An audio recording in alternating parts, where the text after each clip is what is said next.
Hello, everyone. Good morning, good afternoon, good evening, whenever it is that you are viewing this. I'm just about to open up the room to go live, and we will see who shows up for our tonight's discussion on letter writing to people in authority. So hang in there. I'll be right back. Okay, here we are back again, recording this section, just so that for those who have missed the meeting or those who want to review what we do, if it's worth reviewing, you can always go back to YouTube and do that. And I'm going to put anything that I put on screen tonight. I have copied the links and I will put them in the show notes of YouTube, or if I post this up on our group in Facebook, they'll be there for everybody to look at. And I think we left it last week, Emily, that we should look at writing good letters. Do you think? Is that what we were talking about? Yeah. Okay, so I've just got to do something here. I got to put my clock on so that I stay on time. Where in the world did I put it? Oh, there it is. Okay. Ha, my little clock.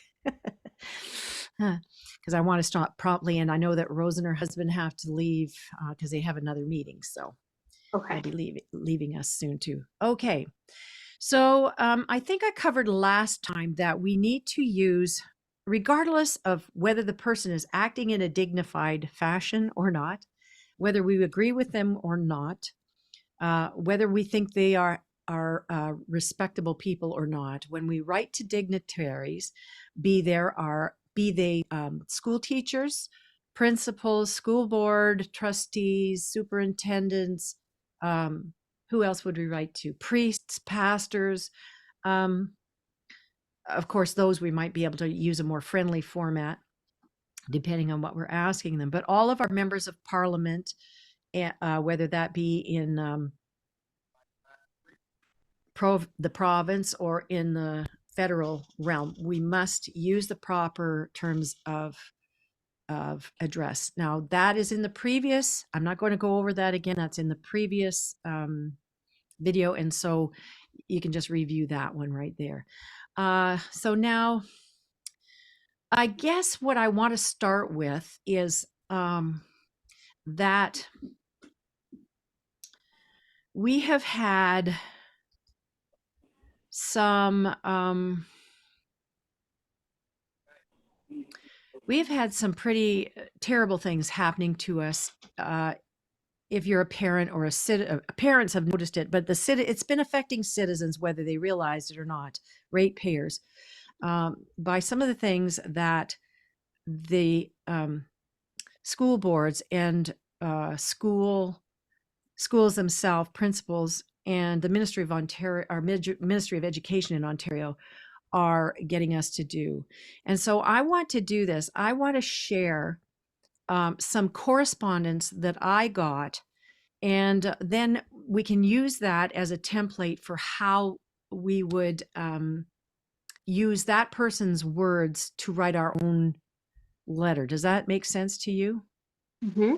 Okay, Yeah. so I'm gonna share my screen so you can see what I've got. So you're gonna see what my inbox looks like. Aren't you lucky? Okay. So here is my inbox that you can see. Now you can see my cursor going around there, I hope. Yes. Yep. Okay. All right. So I don't know how I got on this person's email list, but I did. And this is this guy, James Schadenberg from Citizen Go, which is a petitions site. I don't know how he got me, but here's what he said. The Ontario government is using the student census to indoctrinate young children into radical gender ideology and ask children about their sexual preferences. Please call the Ministry of Education to put an end to the student census. Then he thanked me for all I do, as if I did. And then he reminded me that this was the email that he sent. All right. And so I read this and I thought, I don't know what to say. I don't know what to write. So I'm going to read what he said. Some weeks ago, I informed you that every school board in Ontario has been asking children inappropriate questions. Children as young as kindergarten are being asked if they are gender fluid, gender non-conforming, non-binary, questioning, trans boy or man, trans girl or woman, or two-spirit. Students as young as grade 7 are being asked about their sexual orientation and being asked if they're gay, lesbian, bi-spirit, two-spirit, bisexual, two-spirit, queer, questioning, asexual, pansexual, or other. More than 2,400 citizen goers across Canada have asked the Ontario Minister of Education, Stephen Leckie, to end the student census and apologize to parents for letting gender ideology invade our children's schools. Will you pick up the phone now and tell Stephen Leckie, end the student census now and apologize to parents for forcing gender ideology into our students' school? And then he said, here's where to call. And he gave the phone number. So guess what? That's what I did.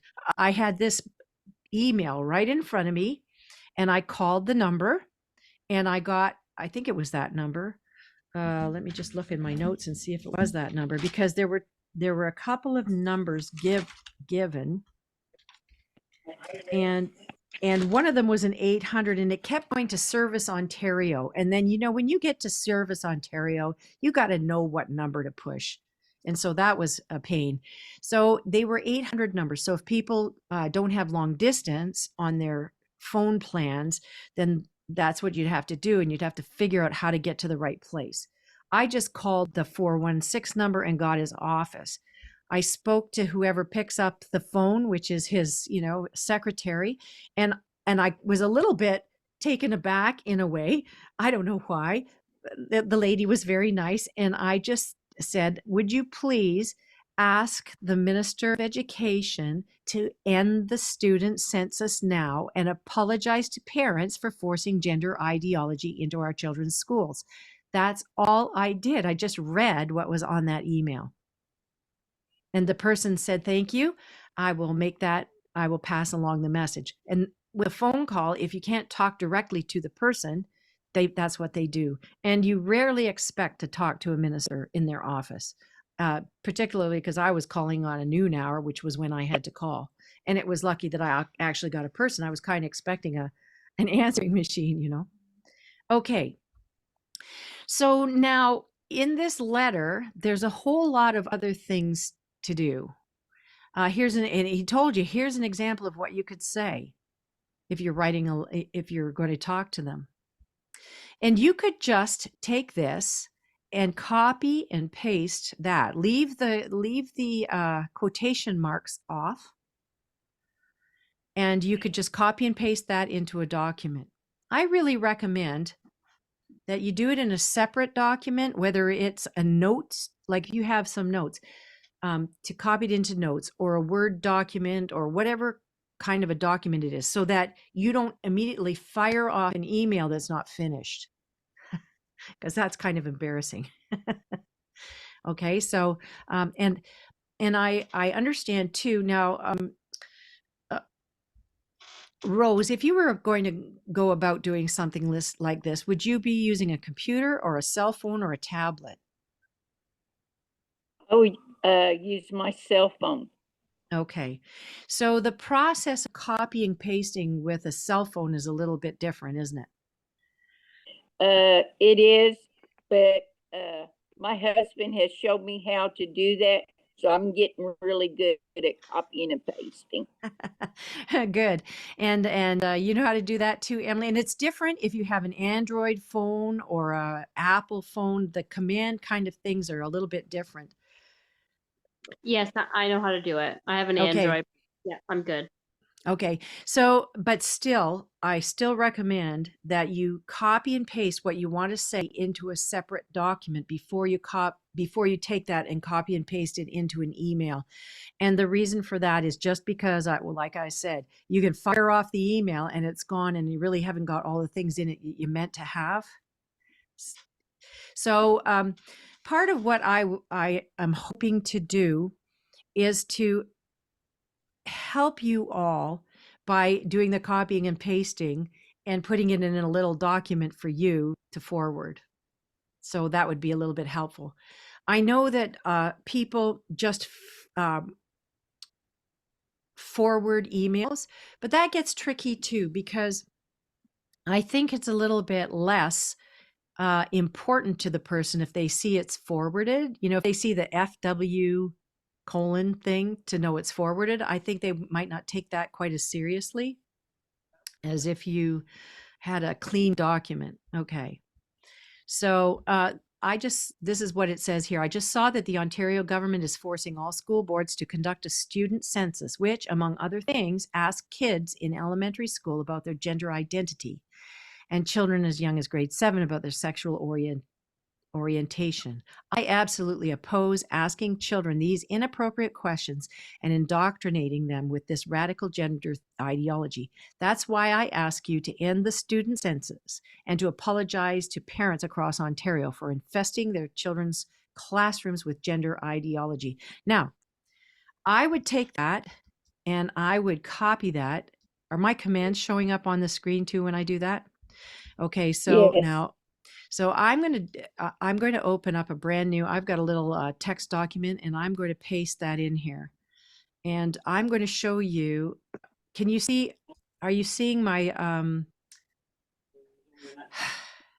that little application I just opened, or are you still just seeing my email?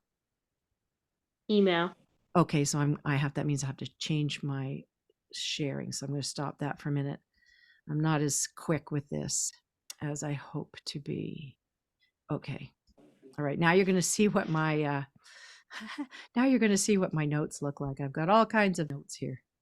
That's as small as I can. Okay, so I just copied and pasted that text in there. So this is going to be like the template for our letter. Up here you would put the address, how you would address the person, and it would be Honorable Stephen Leckie, Minister of Education. So let me write that. And in Ontario, we do honorable. Okay, no, I wouldn't say that. I would say the Honorable, what's his name? Stephen Leckie. You want to copy and paste that too, or make sure that you write it correctly. Let me see what his name is. Stephen with a PH, Leckie. Okay, so go back. I go. Sorry, I got so many windows open here. It's a little bit confusing. Dang. Where do I go? Okay, the Honorable Stephen Leckie. And you would put a colon because I think that's business. The colon, you use a comma for friendly letters, colon for business letters. So this is more business-like. Okay. Now just say that I'm going to use this whole thing, wholesale, whole cloth, as the template, as what I'm going to say. I think this does not have enough white space around it. I would take from there and put that in there. And then I would take that and I would put that here. Okay, so now do you see how much easier that is to read? It's not all together. And it's got the 3 thoughts. Now I'm going to stop the share for a minute because I want to show you what I found. I found some templates that I'm going to put there for you in the links that you can download these yourself. Okay, back to my screen share. I know that I'm kind of clumsy at this, but I'm sorry. Share the screen, and this is what you want. Okay, so this is a PDF document I just found. And this particular one is coming from a church organization. Can you see the bar, the address bar? This is coming from torontoanglican.ca, and it was a letter that they had put up from their church in case somebody wanted to write a letter to a politician. So here's what they have. The politician's name. If it's a ward, that means that's your municipal. If it's a riding, that means it's provincial or federal, or their role. So with the letter that I had there to Stephen Leckie, it was the Honorable Stephen Leckie, Minister of Education. So that's what it is. Then you put the date in. Now they're saying, Dear Mr., Mrs., Ms., whatever, Lecky, and to say that. Now, in an email, you don't necessarily do that. All right, so paragraph 1, here's how they go. Paragraph 1, state your purpose in writing the letter. And before I go on with what they have in their template, there is a Toastmasters trick for writing speeches or giving speeches. And the process is you tell them what you're going to tell them, then you tell them, then you tell them what you told them. And so here's what here's what the problem is. And then you state, and then tell them, and then tell them what you told them. But you follow that up with some action.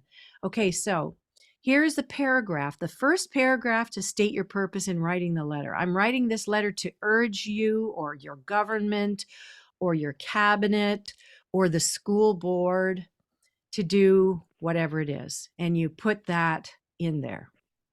And in paragraph 2, you add your personal or relevant experience, such as how it affects you. It's your personal involvement, why you support this. Like, for example, they've got here as an outreach ministry to homeless people, to the growing need you see around you. In the case of the letter of the issue that I brought up earlier with the letter that I showed you, it was had to do with the student census and how abhorrent that really was.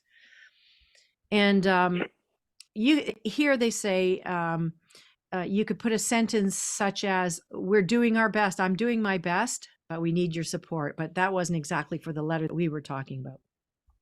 So that concludes the paragraph. And then in your third paragraph here, they say, make a clear, specific request. And if it's long, you consider using bullet points or bold type to emphasize what you're asking. Then in the fourth, you thank your representative for any of the positive actions you've seen them do. If you can't think of anything, you just thank them for their service, because honest to goodness, it takes a special person to sit in those boring meetings and in Parliament, whatever, and do that job, and then talk to disgruntled people like you might be, right? And I guess the point I want to say about that is, at the beginning of your letter, you want to be generous with them, regardless of how you really feel, because there's a certain honor due to the office of your representative, to their position. And you want to do everything in your power to incline them to listen to you and to act on what you ask. Does that make sense to you? Yes. Mm-hmm. So it's like, in my case, I always think of Queen Esther, who had to go in to the king, and she just didn't go in there with her hair all scraggly and everything. No, it was a big deal in that Bible story of Queen Esther that she prepared herself and was very humble to ask for what she wanted to from that king. And that is kind of a pattern. It's not that we grovel. We do not grovel. We don't grovel, because we are citizens and we're on equal footing. And these people are on our paycheck, basically. But still, they have a lot of people that they have to listen to, or they ought to listen to. And you want to make sure that your words and your demeanor in writing them presents you favorably to them. All right. And so you thank them for what they're doing. And then they suggest here, okay, so if you don't know of any, assume the best. I know you're concerned about the growing now, whatever it is, the topic. And then you follow up with a question. Will you follow up with the action needed to end this crisis, or what actions can you take to help? In the letter that we had, that I used as an example already, that was already there. And then ask for a response. I look forward to hearing your response. The proper address or the proper closing is yours sincerely. You don't get too friendly. And when you're writing to someone of which you are a constituent, of whom you're a constituent, you need to put your name, your mailing address, including the postal code, which shows that you are a constituent, your phone number, and your email address. And that is so that they can follow up. Some of them really do want to contact you and follow up. Here's another thing. So CC other politicians and organizations who have received the letter. So this is an interesting thing. I had to write a letter to the post office in my little town here because they were practicing unfair discrimination against me when I have an exemption to wearing a mask, and they were enforcing mask mandates in our post office. And I had to write to them a letter, and I CC'd that letter to my lawyer. So if you put it down here, that means carbon copy, CC, other politicians or organizations who have received the letter. So for example, if I sent that to my MPP locally, who is my provincial representative, and I sent it to the Minister of Education, and I sent it to the Premier, and let's say I made a CC to the minister who's in charge of child welfare or something like that. I can't remember what it is, but we looked it up and you can find that. So you look through the list of what people do in the cabinet and you say, okay, this person would have some concern with this. And then that shows those politicians that you have also notified the same message to 2 or 3 other people, which means you're serious. Okay, is that all good and clear for everybody? Yes. Okay, so this is if you want to do this on your own, right? Without copying and pasting. So I'm just going to stop sharing for a minute. Luann, I got a question. Okay, yes. So when you're CCing the other people into the email, wouldn't you address it differently for like? Yes. Yes. And so that's a very good point, Emily. Okay, so for example, if at the bottom I had, I'm just going to say it would be our MP, the Minister of Education, and the Premier of the province. Let's just say I am. Those are the 3 people that I'm involved with. This is why you want to copy and paste, because you don't want to copy the wrong information at the bottom or at the top, right? So they have to be a little bit individual. You have to do separate. That's why you would never, I would never send a CC in your email. You know, your email has that option. I would send separate emails. And at the bottom, I would write that as it was written on that document that you can refer to when you bring it up as a PDF. Right? So you're not actually CCing them in the email. You're just writing it so that they're aware that you have sent that email to the others. Yes. And the reason is because it's not very professional to say at the top of your letter, the Honorable Stephen Leckie, Minister of Education, and then I almost said the wrong, then you would say your MP's name or your MPP's name with MPP, House of Commons, whatever it is, Legislative Assembly of Ontario, I should say. Okay, so you want to make 3 separate emails. And at the bottom, when you write that, I'm going to share that screen again. At the bottom, when you put this CC in, you actually CC and you put the Honorable Premier of Ontario, or the Honorable Doug Ford, Premier of Ontario. And then under his name, you would put the Honorable Stephen Leckie, Minister of Education.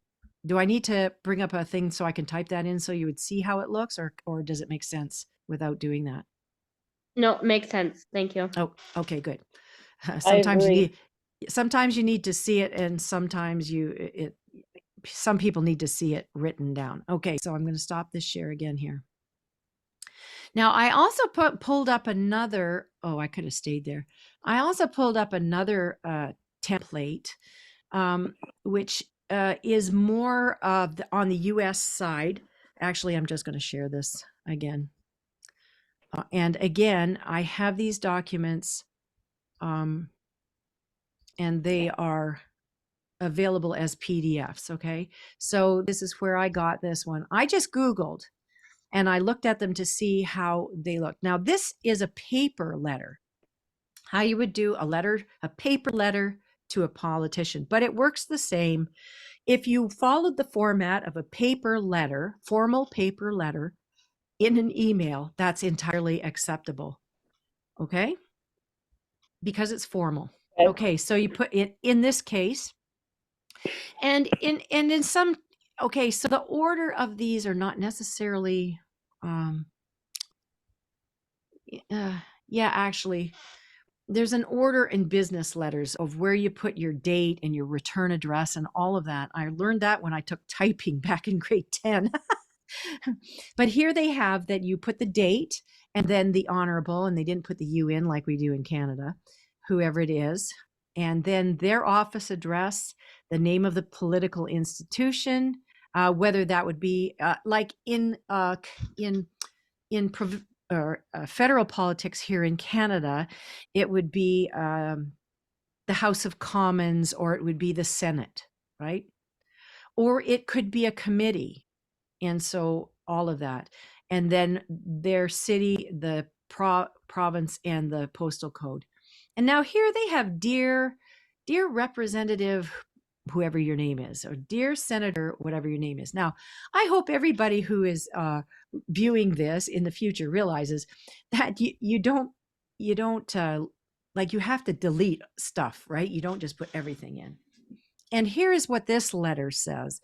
And this is very interesting because this is another way of addressing a letter for the person in authority to understand who you are, what the problem is, and how it affects you, and how it affects your family. And I think that's a vital thing too. Okay, so as a father, mother, relative, constituent, pick one.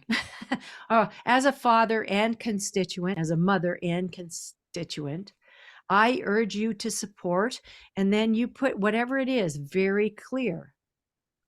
Or if it's, I urge you to vote against, whatever it is. And then you give another sentence, why, explain and introduce more details about who it is that you're speaking on behalf. I'm speaking on behalf of my family. I'm speaking on behalf of my church. I'm speaking on behalf of the children's club here in town. I'm speaking on behalf of the landowners association in my town. I'm, all of those little groups. So you could be speaking on behalf of them, providing that they agreed to that. You'd have you do that. And then you might say what you do as a group in your town, in your region. And, if you're asking for something that would benefit your group, you explain that to them. Okay. So here they say recent actions such as those listed below are a direct of robust funding for, so if you're asking for money, right, from them. And so then here you see how it has bullet points. So fair enough, you could bullet points because they need to read through a lot of material in a day, or their assistants need to read through a lot of material in a day, and it needs to be easy to read. Okay. So what do they say? First mention use of reference as the last activity event in the order of time you carried out in support of your group. And then the main information which is useful to that representative that you're speaking to, for them to be aware of. And always, if you have any statistics or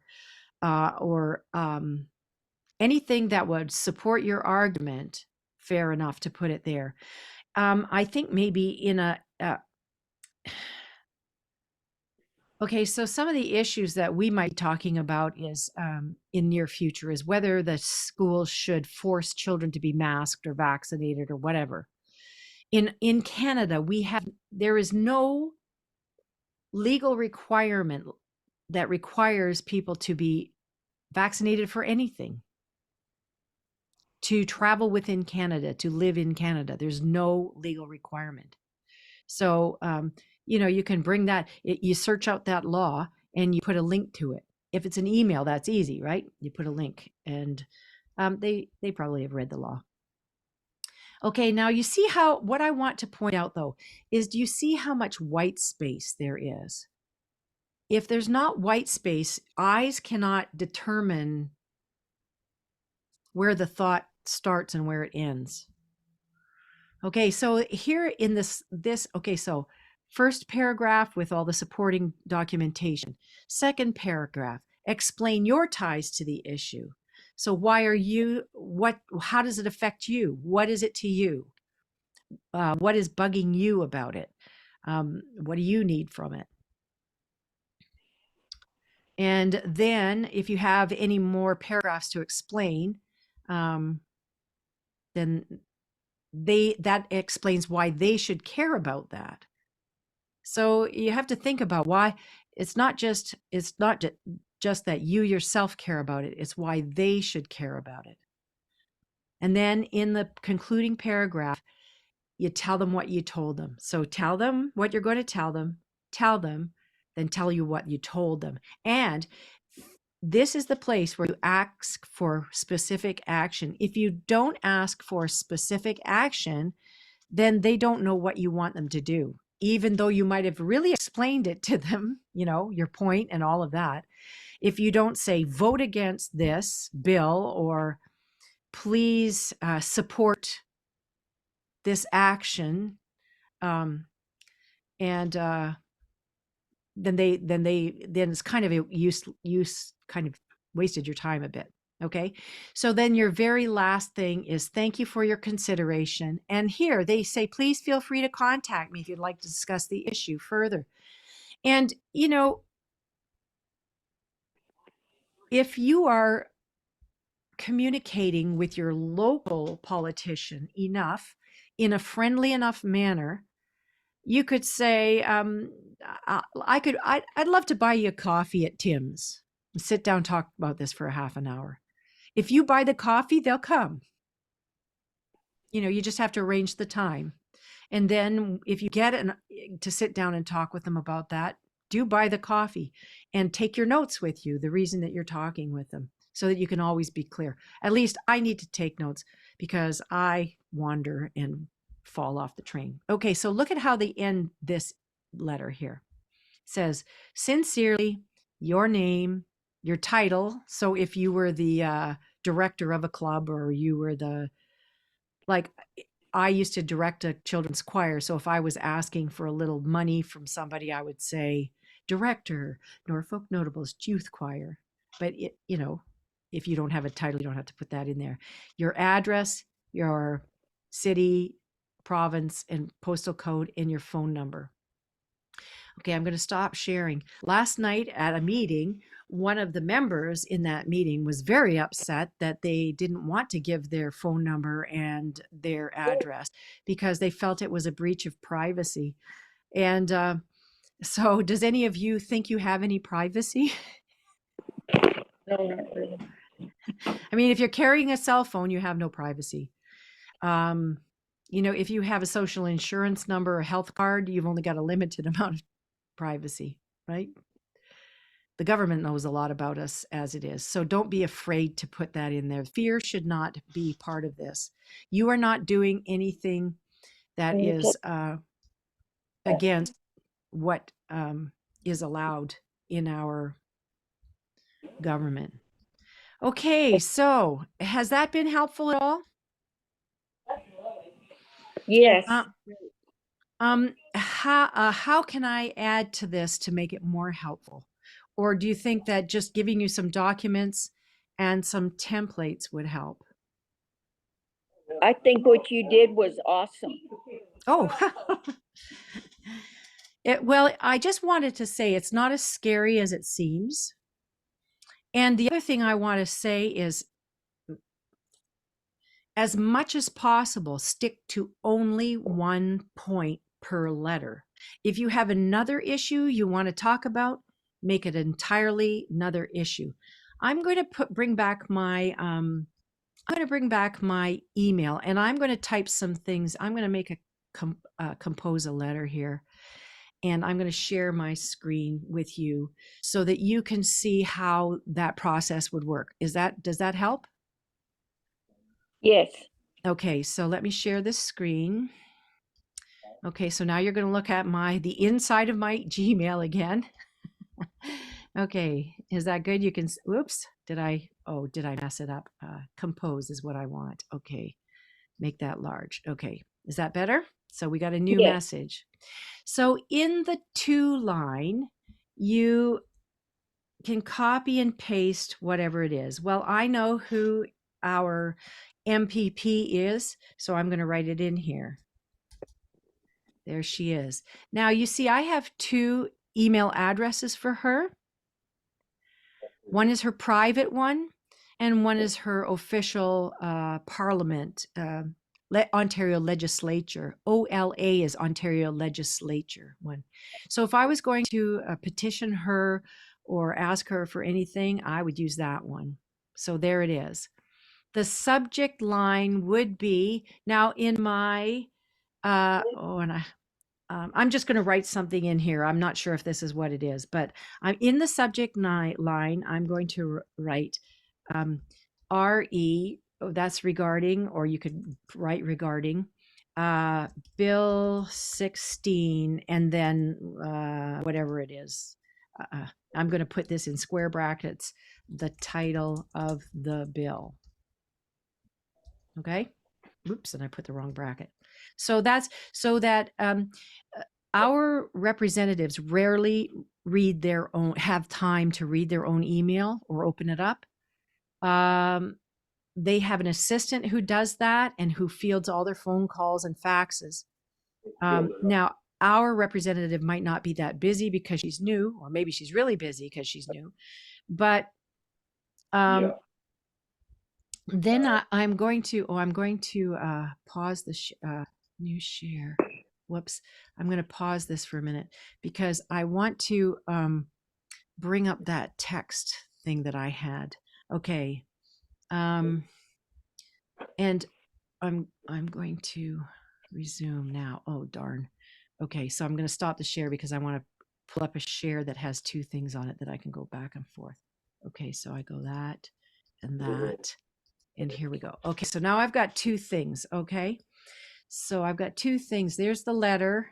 Oh, where did it go? Oh, dang. I lost it. Sorry. I got something wrong here. Sorry, I'm not so wise at this yet. You can't see my note here, can you? Can you see this note? Nope.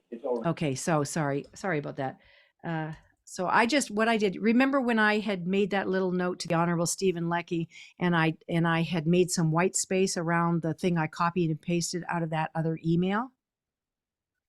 I'm just, okay, so that's what I've done. I've copied and pasted that, and now I'm going to screen share again here. Oh, where was I? Compose. Dang. I got too many screens open.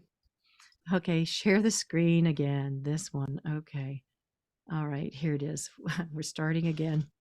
All right, so now you're seeing my email, and now I'll make it larger so that you can see it. Now, this process is going to work differently if you're working on your phone or tablet. I'm sorry. I just cannot do this on a phone or tablet because I am too awkward with my fingers. So I do it all by my computer. All right, so I had Bobby Ann Brady, and I'm going to this RE, I don't know what it was, Bill 16, and then I'm the title of the bill. So you can there. Okay, so I took whatever I had there and I just copied and pasted. You'll notice that I've set up on every email, I've set up a signature to go in there. You don't have to do that. That's something you have to do extra in your email program. Okay, so Command V on my Mac, Control V, I think copies and paste. What is it? Control C, that's for Windows, and Command C for Mac, and then Control V is the paste. So that's what I did in case anybody doesn't know how to do that. Now, if anybody needs to know how to copy and paste, there are YouTubes that show you how to do that. You just put in Google, copy and paste on a Mac, copy and paste on a PC, copy and paste on an Android, and they'll help you with that. Okay. Okay, so that's what I copied and pasted. And you see, I put the white space in. I put paragraphs in where there weren't. So we have, let me see, I want to go above this actually, and I would say, now Bobby Ann is she's a different category of MPP because she does not have a cabinet. She does not have a ministry place. I don't know what you call that, but anyway, and she is an independent. So I might say, dear Bobby Ann. But if it was Stephen Leckie, I would, the Honorable Stephen Leckie. Okay. And I don't have his email address in my address book to do that. The Honorable Stephen Leckie. And I would put the colon there. And here's what it says. I just saw that the Ontario government is forcing all students. I might say, as a mother, father, whatever, grandmother, whatever your category is, type that in there. I'm just going to leave mother. As a mother, I absolutely, and I'm taking that out. I absolutely oppose asking children these inappropriate questions and indoctrinating them with this radical gender ideology. You could say something, I find this to be intrusive to our privacy as a family. You could write something like that. And it causes confusion in my children. Oops. All right. That's why I ask you to end the student census and apologize to parents like me across Ontario for infesting their children's, and infesting is a very strong word. Do you understand that? That's a very strong word. That's like bed bugs infest things. Fleas infest things. Okay. And then at the end, at the beginning, I might say, if I wanted to be kind, I might say, thank you for kindly hearing my views on this matter. And then here at the end, I appreciate, like you can do this however you want. I appreciate what would you appreciate about a minister of education? I appreciate your What about your, go what ahead. about you appreciate just the time taken to read it or something? Yeah, I want to say something about his job, though. I appreciate your commitment to produce is not the word I'm looking for. I appreciate your commitment to fostering excellence in the schooling of Ontario children, and or as well as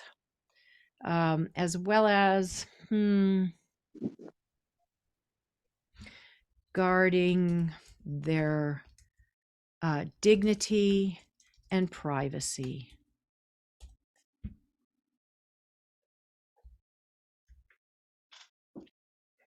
How does that? Does that sound like you want to? It's like if you're going to slap somebody in the head and do it in a way that they're going to receive the slap in a good way. If you're going to smack them upside the head, you have to start off being friendly in a professional way and nice, and then you have to end in the same way. So they call that making a sandwich, right? So you sandwich the tough stuff in between an attaboy and an attaboy. And then here it is, most cordially. Well, that's the way I like to sign things, but usually sincerely is very well. You don't need to put your that kind of stuff in there, but sincerely. And if I was writing to Bobby Ann, right, I would say your constituent, Luann Ash, and then I would put, I'll take that out, and I would write my address, which I'm not going to tell you, and a comma, and the town, and the postal code. And now everybody knows my phone number. There it is. Don't call me. Right? But you want to put it down there in case they want to talk to you about it. Or if they want to make sure it was you, like, people spoof things, right? So they may want to verify that you are their actual constituent. Okay, fair enough. Does that seem easy enough? Something that we could all do. Okay, I'm going to stop my share. Okay, you still there, Emily? Yeah, I'm here. So did that help? Yes, very much. Now, okay, so I would just recommend that people subscribe to certain, if you're interested in making a difference, then you subscribe to email lists of people who are sharing this kind of information with you, like you saw on my inbox of my own Gmail, that someone sent me an issue that was of concern to them. And I had signed up for that kind of alert email because that is of concern to me as well. And so you can't just take in these people's emails and complain about things and share them on Facebook or social media or by email, although that is very good. You have to yourself take action. And what I've tried to show you here tonight, that it's not as hard as you think to take action. You don't have to come up with anything creative. I didn't come up with anything creative. I just copied and pasted, looked it over, followed a template of basically 3 paragraphs. Of course, I had a closing sentence as well that I made as paragraph, and use the proper format. The more often you do this, the easier it gets. And I'm always just a message away. I'm an email away. If you're viewing this on YouTube and you don't know what my email is, my website is listed in the show notes, and there is a contact box there. So just write in your subject line what you'd like some help with, and I can either help you with that or show you what to do in that instance. And so you don't have to feel like anymore, never again do you have to feel impotent or unlearned or unable to reach out in a way that will be heard by your representatives at government. Because remember, they do get paid by us. They are our public servants, not the other way around. Are we good? Yes. Any questions? No. No. Okay. All right. So then I think what I'll do is I will pause the recording. And if people have questions, don't put them in the comment section of YouTube, because I might not see it for a long time. But do use the message app on my website, because that goes right to my email, and I will get your questions there. Okay. All right. Thanks for coming in here tonight. Yeah, thank you. Emily, it's kind of hard to talk to myself, especially if I don't know what questions to ask or answer. All right. And I'll just pause the recording. I'll be right back. Well, all you lovely people, I hope that has been helpful to you. And I was just chatting with Emily a little bit at the end of our meeting while you were on pause.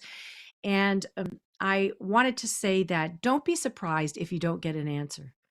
A lot of these people are very busy. They've got meetings that are going on. They're speaking with a lot of people, not just constituents, but they're speaking with other members of whatever council or parliament that they're sitting in.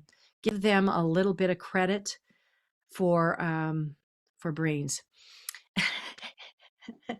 and for busyness. And remember that you have to get through the assistant first. So if you are in any way rude or abusive or abrasive, remember you're talking to a real person. It's their assistant who's filtering the mail for them, and essentially they may be just putting things in a pro pile, a con pile, a pro pile, a con pile, however that is, until they've got them piled up, one's piled higher than the other, and they take it to the person and say, oh, this is how many letters we had this week on this side or on that side. If you get an answer back, just consider yourself blessed. If you get a form letter back, don't fuss about it. They're busy people. Okay. And yeah, and don't get discouraged. This is the way that our governing of our country and our province and our society has built in so that we can be heard. Don't become frustrated when the things that you want don't happen, because there's probably many other people who are not getting what they want either. And there was one other thing I wanted to say, and I just can't remember what it is. Oh, it'll have to wait until next time. Anyway, you people, it's been really great being with you this evening, and I am so happy to be able to do this for you. Don't forget to like and share.